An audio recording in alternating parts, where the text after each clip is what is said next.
Hello everyone. तो आज की क्लास है टाइम वैल्यू ऑफ मनी के ऊपर। टाइम वैल्यू ऑफ मनी के न्यूमेरिकल क्वेश्चंस भी मैं आपको कराऊंगी, लेकिन उससे पहले ये समझना ज़रूरी है कि टाइम वैल्यू ऑफ मनी होता क्या है। इंपॉर्टेंट क्वेश्चन है, एग्जाम में काफ़ी बार आता है कि what is the idea behind time value of money. तो काफ़ी बार 7 या 8 मार्क्स में आप ये क्वेश्चन देखते हो। तो TVM is time value of money. It is based on the idea that a sum of money in your hand today is worth more than the same sum promise to you at a future date. मतलब क्या हुआ कि आज की date में जो आपको पैसा मिलता है उसकी वैल्यू ज़्यादा है बजाय उस प्रॉमिस की जो आपको 1 साल बाद या 2 साल बाद या कभी भी किसी भी फ्यूचर डेट पर किया जाए। ये इसलिए क्योंकि आज आपके पास जो पैसा आएगा वो टाइम के अकॉर्डिंग उसकी जो एक वैल्यू है वो कम होती जाती है। उसके पीछे बहुत सारे फैक्टर्स काम करते हैं, जैसे कि इन्फ्लेशन, उसकी अपॉर्चुनिटी कॉस्ट या फिर मार्केट में रिस्क का बढ़ जाना। इस तरह से हम एक एग्जाम्पल करेंगे जिससे आपको ये पता चलेगा कि हम ये कॉन्सेप्ट कर क्यों रहे हैं। तो हम 2 सिनेरियो देखते हैं।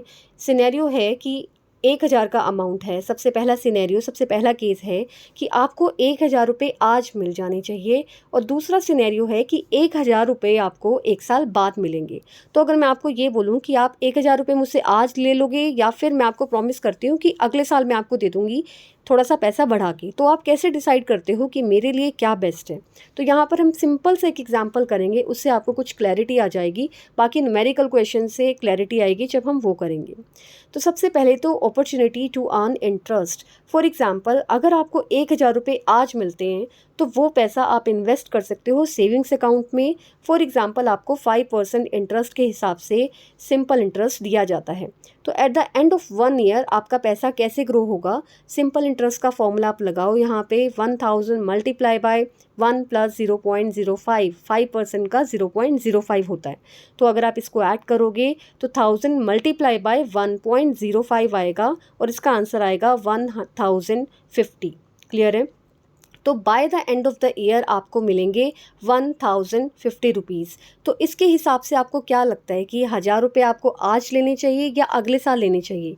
तो यहाँ पर एग्जांपल हम ले रहे हैं कि 5% इंटरेस्ट के साथ मेरा पैसा बैंक में 1,000 से 1,050 हो जाएगा।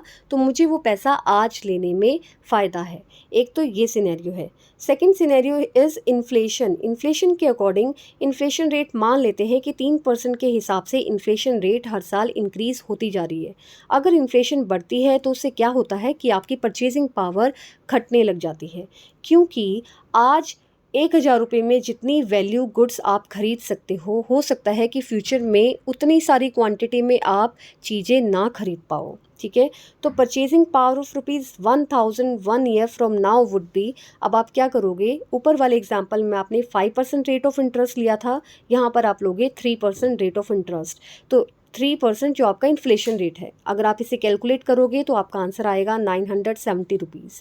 तो 1000 रुपीज़ आज अगर आपको मिलते हैं तो उसकी परचेजिंग पावर कितनी रह जाएगी, 970 रुपये रह जाएगी, बिकॉज ऑफ इन्फ्लेशन। तो ये कॉन्सेप्ट है कि आपकी जो वैल्यू है मनी की वो डिक्रीज़ होती जाती है। थर्ड पॉइंट है रिस्क और अनसर्टेनिटी की। आज मिले हुए पैसे आपके सर्टेन है, किसी ने आपको प्रॉमिस किया है कि 1,000 रुपये आपको आज मिलेंगे या कल मिलेंगे, तो ऑब्वियसली आपका जो विश्वास है वो आज के अकॉर्डिंग ज़्यादा रहेगा, क्योंकि इसमें भी काफ़ी सारे रिस्क इन्वॉल्व है। क्योंकि जिसने आपको पैसे देने हैं, फॉर एग्जांपल वो बैंकक्रप्ट हो जाए या किसी कारणवश अपना प्रॉमिस ना कर पाए पूरा, तो वहाँ पे अनसर्टेनिटी बनी रहेगी। Next point is your opportunity cost.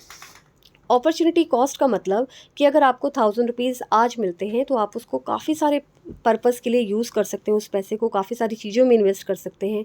आप एक, फॉर एग्जांपल, ये पैसा तो बहुत कम है, अगर आपके पास ज़्यादा पैसा होता तो आप एक साइड बिजनेस चला सकते हैं, अपना कोई उधार पे कर सकते हैं, या फिर कुछ इंपॉर्टेंट परचेज़ कर सकते हैं। लेकिन 1 साल वेट करने का मतलब आप ये सारी अपॉर्चुनिटीज़ को लॉस्ट कर सकते हो। ठीक है। तो इस एग्जाम्पल्स के थ्रू हमें क्या पता चला है कि 1,000 रुपये आज मिलना ज़्यादा वैल्यूएबल है बजाय 1,000 रुपये अगले साल मिलना। ये होता है आपका टाइम वैल्यू ऑफ मनी, जो अर्निंग कैपेसिटी को ध्यान में रखकर चलता है, जिसमें आपके इंटरेस्ट, इन्फ्लेशन, रिस्क और अपॉर्चुनिटी कॉस्ट सारे शामिल होते हैं।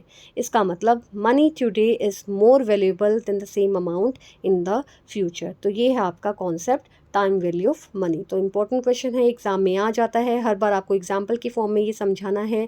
साथ ही साथ इसके जब न्यूमेरिकल क्वेश्चन करेंगे तो ये कॉन्सेप्ट ज़्यादा अच्छे से क्लियर हो जाएगा। All right, thank you so much for watching, और कमेंट बॉक्स में ज़रूर बताना कि ये कॉन्सेप्ट क्लियर हुआ या नहीं क्लियर हुआ। All the very best.